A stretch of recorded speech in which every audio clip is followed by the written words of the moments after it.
I am currently editing a video which was recorded on April 15th with Mike Kerr and Jeannie Moore. They are running a prophecy conference that is going to be held in Boise, Idaho this August. It's going to be the 18th through the 21st, and the 21st is actually that solar eclipse. Jude is helping me edit. He's giving me a lot of support right now.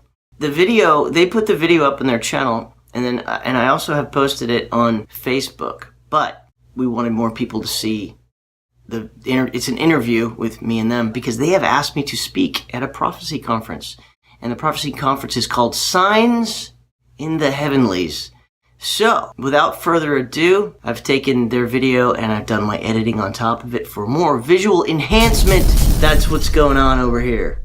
I'll be at this conference in August. If you can make it, come, because now I have to put together an actual talk live in front of hundreds of people. Luckily, I have some time to prepare.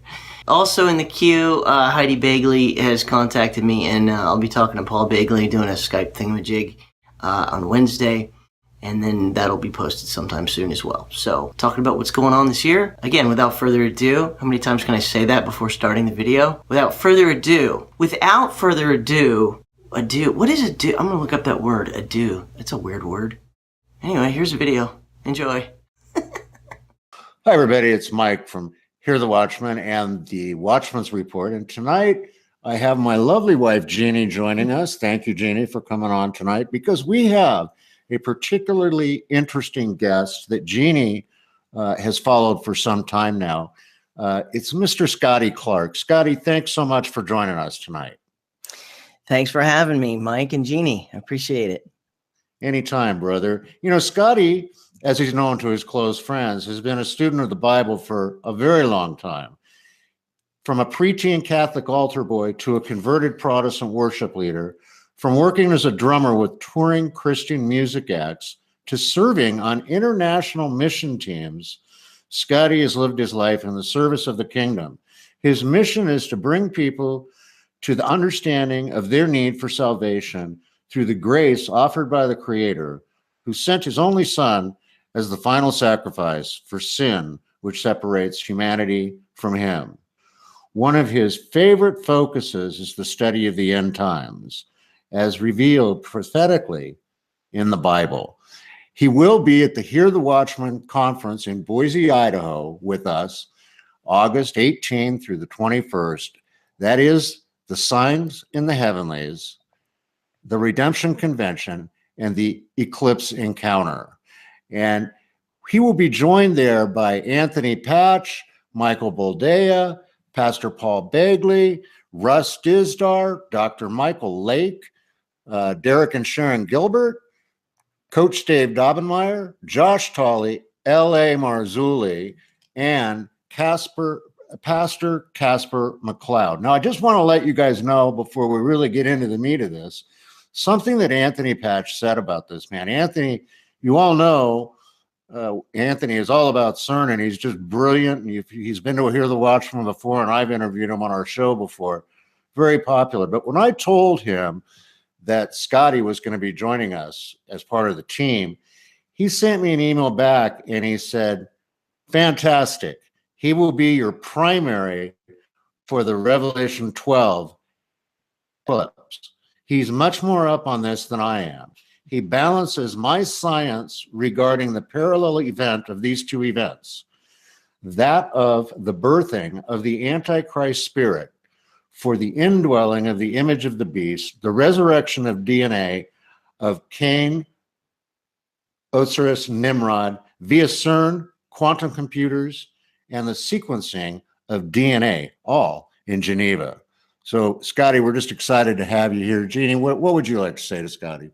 Oh, I just want Scotty to share his research. I started following you, Scotty, I think it was about in November when someone told me about your work, and I could not keep my eyes off your YouTube channel, Scotty Clark, Eternal Rhythm Flow. So tell us about your work and your you are the forerunner of the Revelation 12 discovery why don't you talk to our listeners about what you've learned and what you've discovered? Well, I made a lot of videos about signs in the heavens years ago. I followed the blood moons and learned a lot about signs in the heavens through that with Mark Biltz's discovery. Prior to that, I was very interested in the Star of Bethlehem years ago, and it was actually years ago, 2010, 2011. I got a DVD by Rick Larson, of which he went into an astronomy program and looked for the Star of Bethlehem. And I found that the way that he did that, to look for what's in Matthew, the text, to be like, I just thought that's just a great way to do that. Is just go into an astronomy program and see if this is not a supernatural event, but if it's actual movement of the heavens. And so he had his theories. Dr. Ernest L. Martin wrote a book in '96 about that as well. And they come to they see some of the similar movements of the heavens, but I think what they believe happened on Earth on the specific dates differ a little bit. But when I got that DVD back then, I downloaded some software and I went through the DVD point by point to watch this. And then I learned how to use the software that I still use. And that's how I got to learn how to navigate the software and look around in the heavens for things. And then I remember I was bouncing around on the internet and I found some forum and people were talking about Bible prophecy and end times and signs in the heavens and things like that. And somebody was sort of going along the same lines there, and they posted a screenshot and they of this software, and they said, this is the Revelation 12 sign. But the screenshot was of the year 2011, which is already long gone, because this was before that. And because that was supposed to be coming. And I looked at the screenshot and what this person had to say, and I said, that I think that's close, but it doesn't match Revelation 12, 1 and 2 correctly. So being that I had the software, I just decided to look for it myself. And I Googled it first to see if anybody, if they found the Star of Bethlehem, and if the blood moons had been found. This is probably already found too. But the September 23rd came up nowhere. And so I was kind of on my own, but it didn't take me long to go forward. And when I got to 2017, I saw what we now see with the sun in Virgo, the moon at her feet, and she's got 12 stars at her head because Leo, my interpretation is that Leo has 9 stars in it, and then 3, Mercury, Mars, and Venus show up in Leo, creating that 12 that you need. But then the fascinating part is that Jupiter has on that day, the 23rd, Jupiter has just been born from the Virgin. And prior to that, it was in retrograde motion inside of Virgo. For my interpretation back then was 42 weeks, depending on, Jupiter going past her first line of her side. And that's a long-term gestation period. Others have said it's 40 weeks because they're counting from December, but you could make the line different if you connect it to another star. Either way, it's a human gestation period. It started last fall and it comes out next fall. So you just can't find that. And then after a while, I've actually recently, in the last year, I went through, I believe, in a 7,000 year timeline, and I literally took screenshots. I studied every single time that the sun is in Virgo and the moon passes the sun and the moon is at her feet. And you just don't have the other details of 12 stars and Jupiter doing what it does. And I believe that this is a once in a lifetime day of this alignment. If you've seen some of my recent videos, I actually show some clips of that where you see the stars just flying by, because I put all these screenshots in succession. And but it's a really long, it's like 30 minutes long to do 7,000 years. Wow. and it doesn't. It literally took me like a year just for that one project. Oh my which gosh. was literally, it doesn't even make a video for viewing purposes, because it's just the stars moving so fast, and you don't get a whole lot out of it. But for me personally, what I got out of it is that you can't find this exact alignment with the right planets doing what it does on the Feast of Trumpets of 2017. Unreal. I know, it's just so incredibly accurate. I mean, God has everything aligned. He's a mathematician. You know, he promised signs in the heavens. And it's just amazing that John the Revelator had this dream and saw this. And here we're going to see it in the sky in September. And then we're going to see you in August and watch the total eclipse of the sun going from one end of the United States to the other in a very rare event, right? It's going to be amazing. And, you know, we're going up, Scotty. We're taking a tour bus, and some of the people from the conference that can stay over that next day. And we're going to go up to the top of the Continental Divide to actually watch this eclipse, which is listed as one of the best, the top 5 viewing places in the world to see this. I guess I'd like to get your read. What do you think we can expect by that event when we're out there standing and witnessing the total eclipse?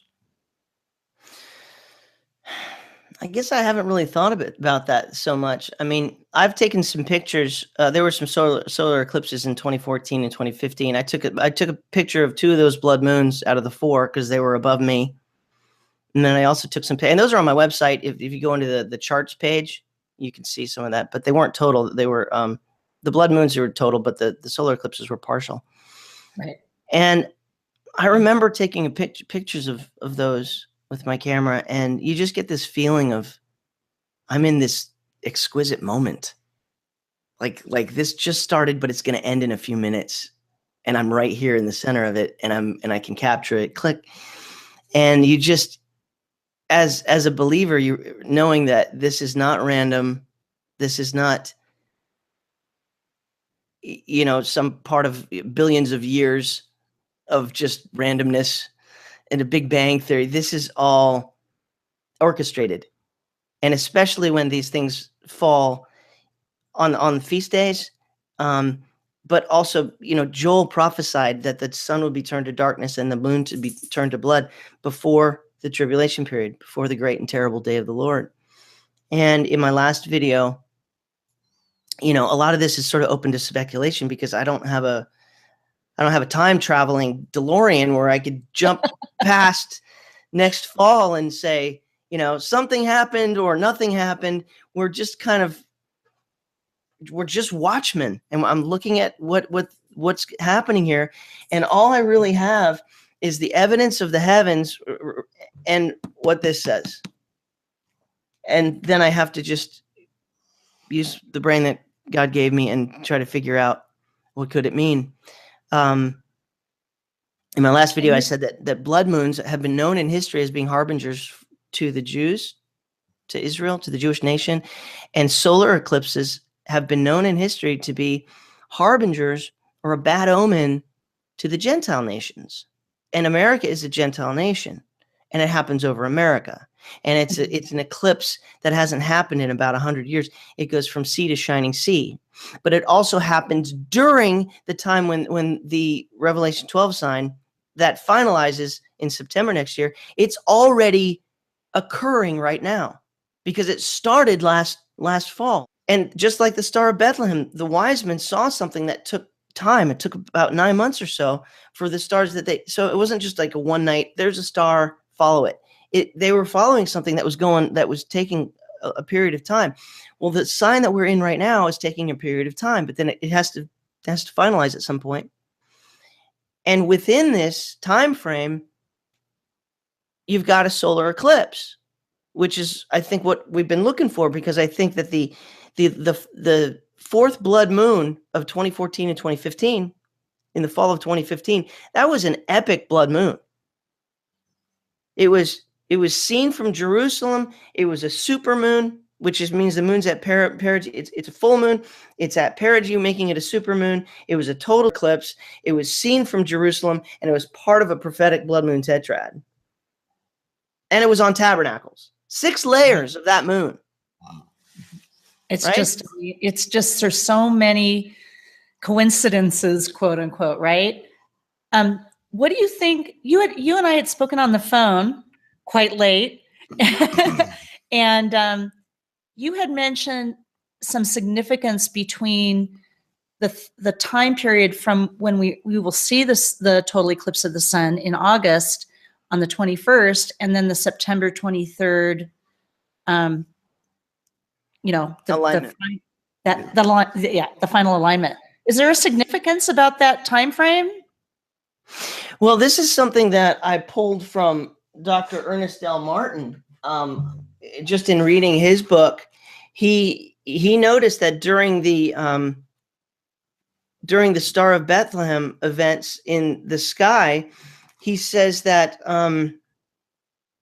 look at the celestial events that occurred around Rosh Hashanah, the date of September 11th, that he reckons as being the birthday of Jesus was the Feast of Trumpets, Rosh Hashanah in 3 BC, September 11th. But he says exactly 1 month before, on August 12th, the world would have witnessed a close conjunction of Jupiter and Venus as they appeared as morning stars on the eastern horizon. This was a very close union.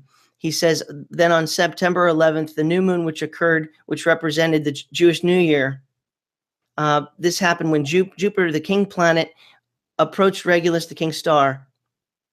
He said that there could hardly be a better astronomical testimony to the birth of the new messianic king from the Jewish point of view, because every one of these celestial occurrences I've mentioned happened with the sun or planets or moon being positioned within the constellation of Leo, the lion, the constellation of Judah, from whence the Messiah was destined to emerge, or Virgo, the virgin. And this is exactly what's happening this year. Unreal. You've got everything. You've got this epic solar eclipse over America, harbinger to the Gentile nations. It's happening right at the Regulus, in Leo the Lion, the constellation. Now, there's 12 constellations, could happen anywhere, but it's happening in the constellation of the King, meaning the return of the King, and it's right next to Regulus, which is the King's star. You've got this solar eclipse happening while the Revelation 12 sign is in formation, taking about 9 months to complete.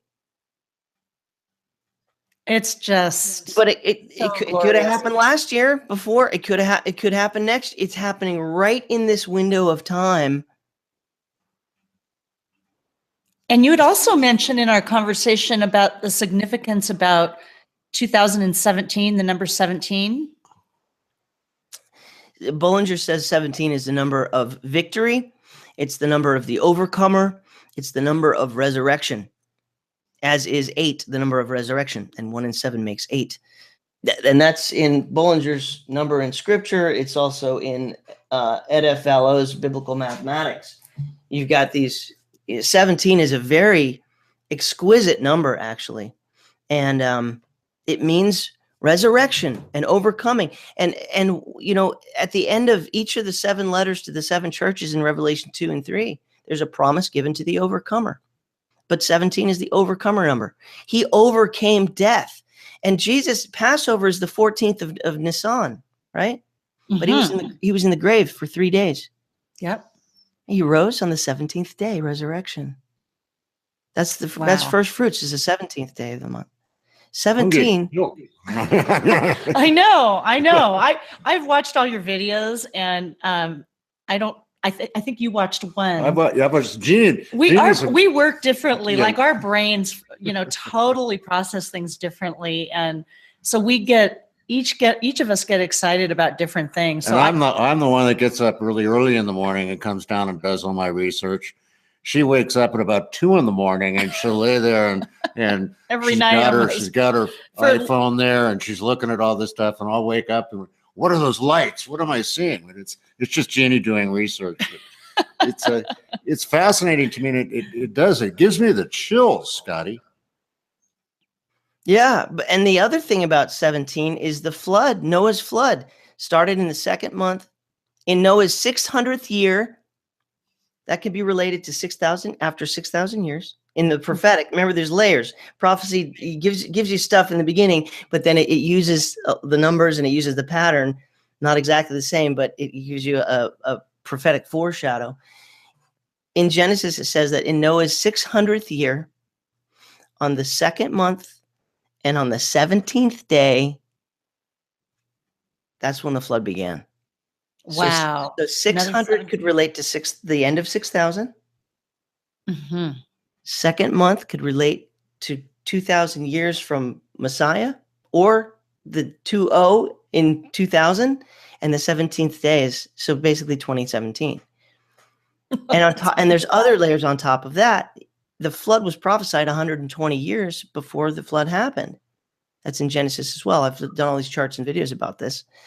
And the reality is that we are in the, people have been saying that we're in the 120th Jubilee from creation right now. But on top of that, it's 120 years right now from when Theodore Herzl founded the Jewish state in 1897.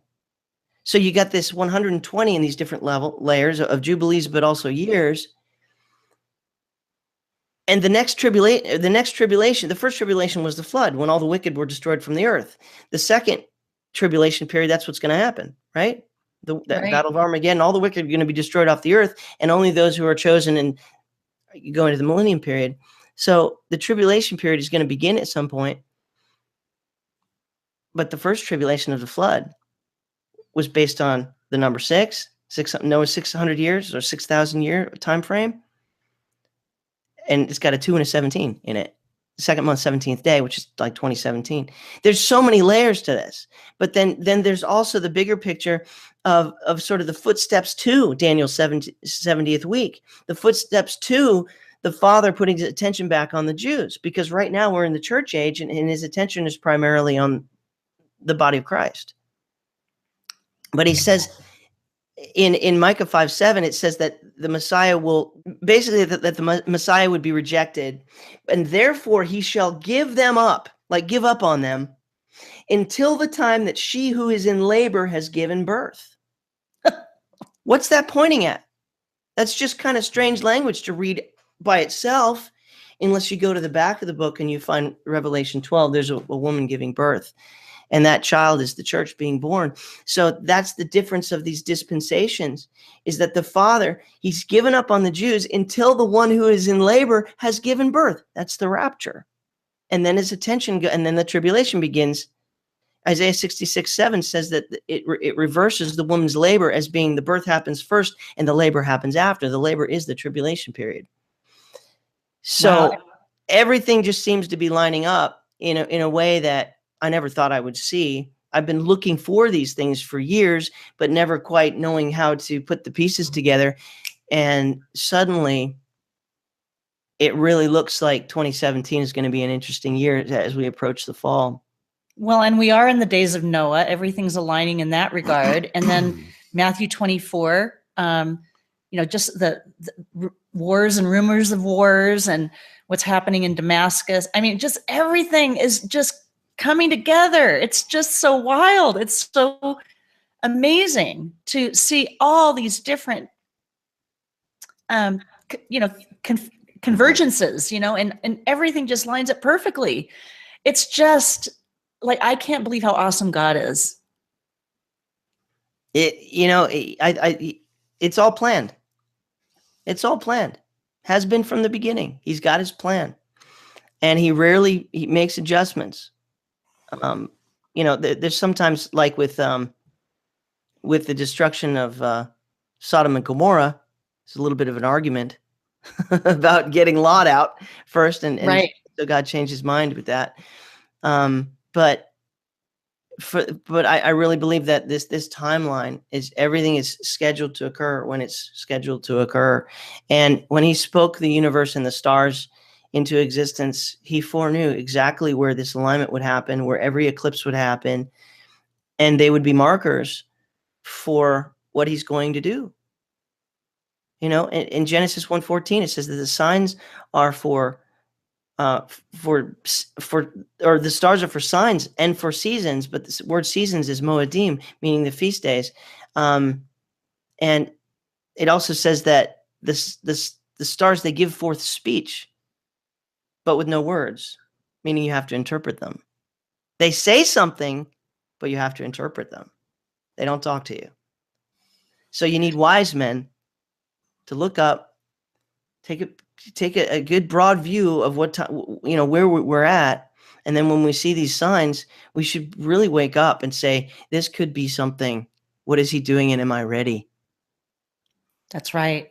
I mean, it's so interesting with your work and some of the other Watchmen's work, and then just our absolute calling without question to gather people and to get people in a position of repentance and an hourly walk with Jesus Christ. It's just the urge and the urgency has been so apparent to us. So we just know that we're running out of time, and we want everyone to learn of these amazing signs that God is providing for us because he loves us. He's not trying to trick us, Scotty, right? He's trying to give us a map and urge us to follow his commandments and to have a relationship with him and get clean and get holy, right? Absolutely. He wants us to be dedicated. That's what the word holy means. It's Kodesh in Hebrew. And really if you ask any Christian what the word holy means, they'll give you all kinds of different answers because it's a strange word that's never really been clarified. But if you go back to the Hebrew, what it means is dedicated.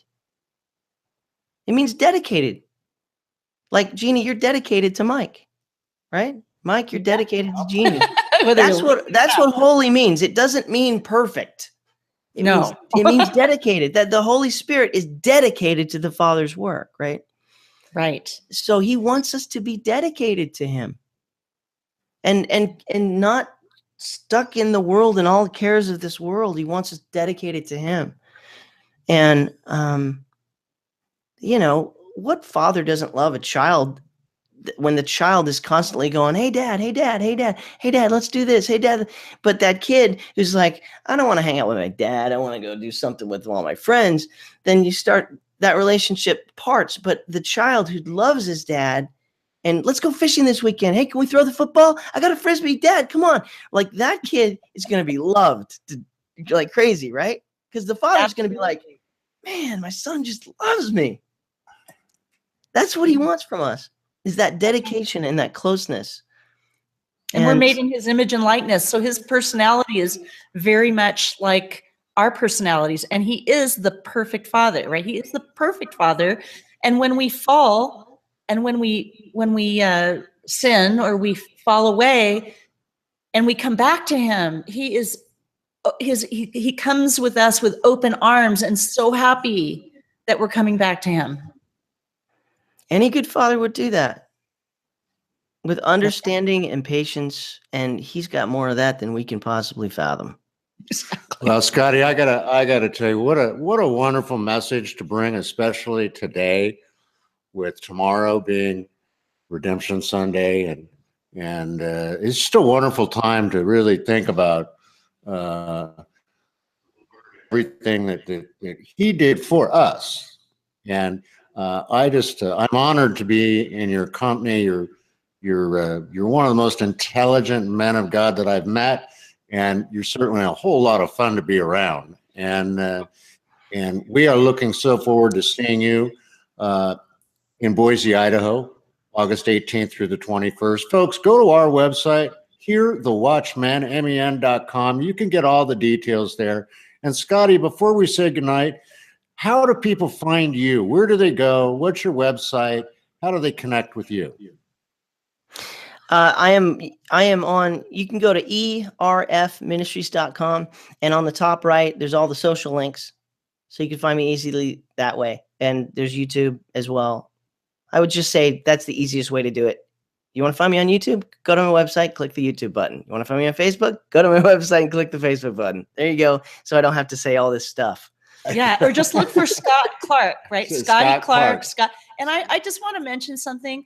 A lot of people monetize their YouTubes, but Scotty does not monetize his YouTube. And he spends all his time dedicated to this research. And I am urging anyone who loves his work to just push his donate button and send him some support, because without Scotty's brilliant research, we wouldn't know any of this.